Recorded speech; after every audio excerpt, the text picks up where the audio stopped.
Téléspectateurs de Bloc 221 TV, bonjour et bienvenue, c'est l'heure de la revue de l'actualité. Le mandataire d'Ousmane Sonko, Ayib Daffé, s'est à nouveau heurté ce mardi à un refus de l'administration électorale de lui délivrer des fiches de parrainage nécessaires à la candidature du maire de Ziguinchor à la présidentielle de 2024. Accompagné de maître Ciré Clédor Ly, le mandataire de la coalition Sonko 2024 s'est vu refuser l'accès à la direction générale des élections. Emprisonné depuis fin juillet, le leader de l'ex-Pastef a obtenu une victoire judiciaire jeudi dernier avec la décision du tribunal de grande instance hors classe de Dakar d'ordonner sa réintégration sur les listes électorales, un succès qui fait suite à celui du 12 octobre quand un juge de Ziguinchor a ordonné sa réintégration sur les dites listes. En revanche, la DG refuse toujours de remettre les documents de parrainage à son mandataire. Rappelons que la Commission électorale nationale autonome avait pourtant demandé à la DG de rétablir Ousmane Sonko sur les listes et de lui délivrer des fiches. Toujours dans cette même affaire, maître Ciré Clédor Ly, qui accompagne à la direction générale des élections Ayib Daffé, mandataire de la coalition Sonko 2024, a finalement quitté les lieux visiblement agacé. L'avocat a même tenté de forcer l'entrée sans succès. Les deux étaient venus récupérer les fiches de parrainage essentielles à la candidature de Ousmane Sonko. L'ancien directeur général de Dakar Dem Dikk, maître Moussa Diop,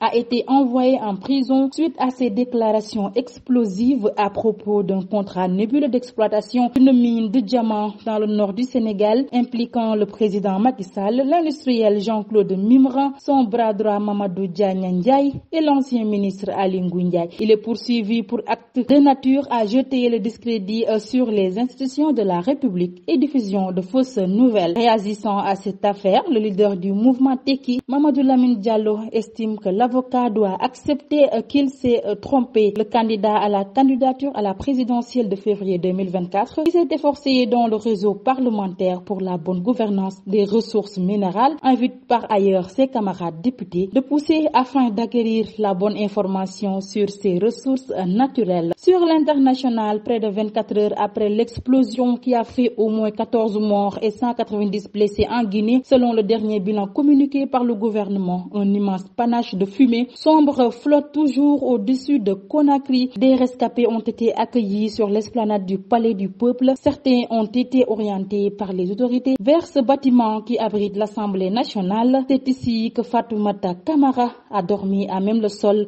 sur une simple couverture. Le pétrole remonte mardi. Les rebelles houthis du Yémen se disant déterminés à poursuivre leur attaque sur des navires marchands en mer Rouge, route commerciale cruciale dans le transport des hydrocarbures, malgré l'annonce de la création d'une nouvelle force multinationale de protection maritime. Vers 14h55 GMT, le prix du baril de Brent de la mer du Nord pour livraison en février prenait 1,19% à $118,88. Son équivalent américain, le baril de West Texas Intermediate, pour livraison en janvier, dont c'est le dernier jour de cotation, monté de 1,12% à $113,28. Certains navires de transport pétrolier évitent désormais la mer Rouge en raison des attaques de drones et de missiles des rebelles houthis du Yémen, ce qui peut offrir un certain soutien au prix du baril, a noté David Morrison, analyste de Trade Nation. Lundi, le ministre américain de la Défense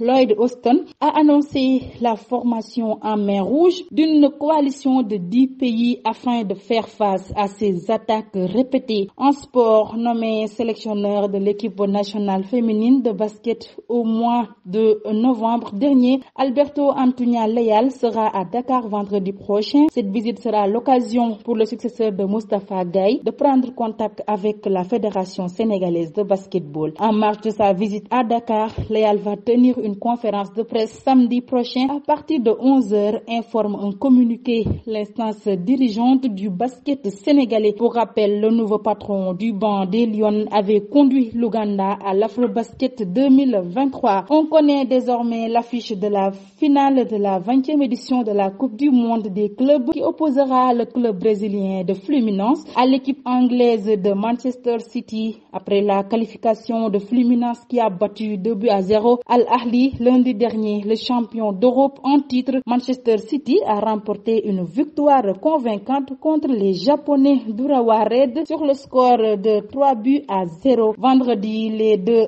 clubs s'affronteront pour succéder au Real Madrid, vainqueur de la dernière édition. C'était tout, mesdames et messieurs. Nous vous donnons rendez-vous très prochainement, mais d'ici là, restez avec nos programmes Blog 221 TV.